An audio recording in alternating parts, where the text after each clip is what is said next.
嚟到屬牛呢一年咯喎，咁我想問下咧，師傅啊，屬牛嘅朋友仔咧，前嗰排啊，即係嗰幾年啦，都唔係咁好喎。咁睇嚟今年會唔會有轉機咧？嗱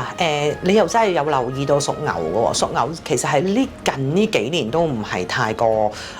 趨向一啲運勢比較好嘅生肖嚟嘅。早年咧就要遇機遇咯，因為其實我記得我計咧就2024年咧其實係又冇吉星又冇煞星嘅。好特別嘅一個生肖，咁啊嚟到而家咧就2026年咧，佢咧已經去到一啲65分嘅一啲嘅分數，咁啊你睇落喂唔係師傅，我之前睇嗰啲咧有70幾啊，又咁佢係冇差咧，咁其實佢係慢慢咁向上走㗎啦，屬牛嘅人係啦，咁啊去到65分啦都唔差嘅，咁因為係五行咧同紫微斗數分析咧，屬牛咧本身係一個叫濕土啊，即係濕潤嘅土啊，咁咧佢同嗰個太歲嗰個嘅即係我哋嗰個火咧會有少傷害咯，咁啦俗稱即係我哋會叫做火熱土燥，係啦，好特別啊！咁係代表啲咩咧？就係話會容易同人捲入一啲嘅係啦嘈交。係啦，咁啊，即係其實係除咗呢一樣嘢之外咧，冇乜其他太大特別，因為要特別注意我哋係一啲嘅陰煞啊、捲舌呢啲星咧，全部都係同一啲嘅小人暗中啊、流言蜚語，其實早幾年嚟賴落嚟，帶到而家咧，譬如可能之前做過一啲嘢，可能俾人傳聞啦，咁啊，今年咧又會繼續咧喺度俾人哋咧攞翻嚟用啲黑材料嚟講啊咁樣，咁但係咧唔緊要嘅，係啦，因為咧雖然我哋叫有小人當道啊。會即係以前俾人排斥啊，或者會感覺自己唔成比例啊，會咁樣。但係最緊要唔好自己強出頭咧，所有嘢都會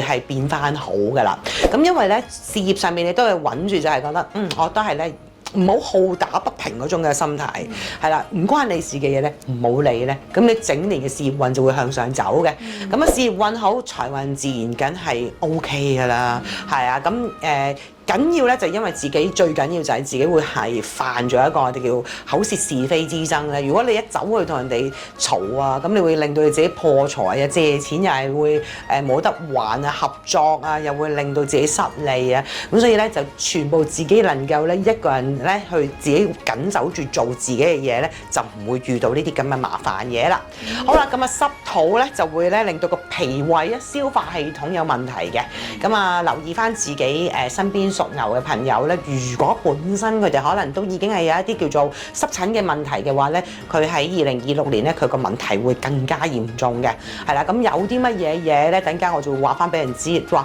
咧嗰個嘅加強運勢建議啊，健康。咁啊係啦，咁啊留意喺屋企家庭運咧，就同屋企人咧個相處都係處一般啦。咁但係咧就好容易同鄰居之間發生爭執嘅，係啦咁樣嘅，係啦，就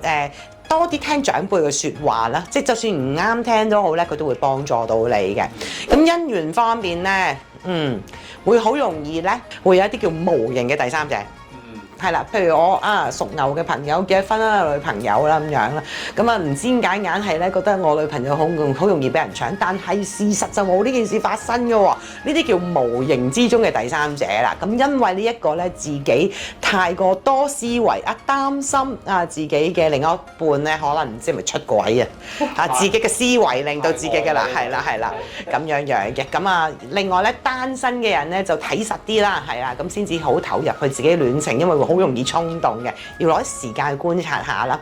好啦，咁啊嚟到咧就係屬牛嘅朋友咧嘅最好嘅生肖就係屬鼠嘅。咁如果自己有啲咧唔開心嘅事啊，或者真係可能諗唔通嘅嘢咧，就同佢哋傾傾啦。咁佢哋都會支持到你哋嘅。好啦，咁另外風水方面咧，東北方啦，咁就係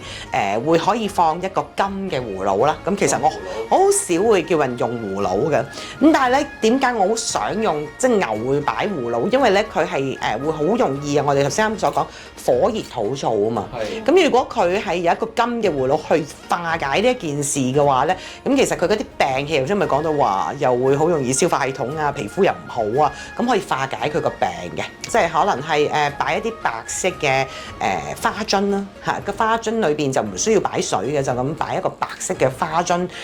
就喺嗰個位置度就可以化解佢個病氣嘅。因為咧頭先我都會用一啲金同白，即係呢啲都係屬金性嘅嘢啦。咁所以咧整年牛年嘅朋友咧，如果想解決自己個困境咧，帶金，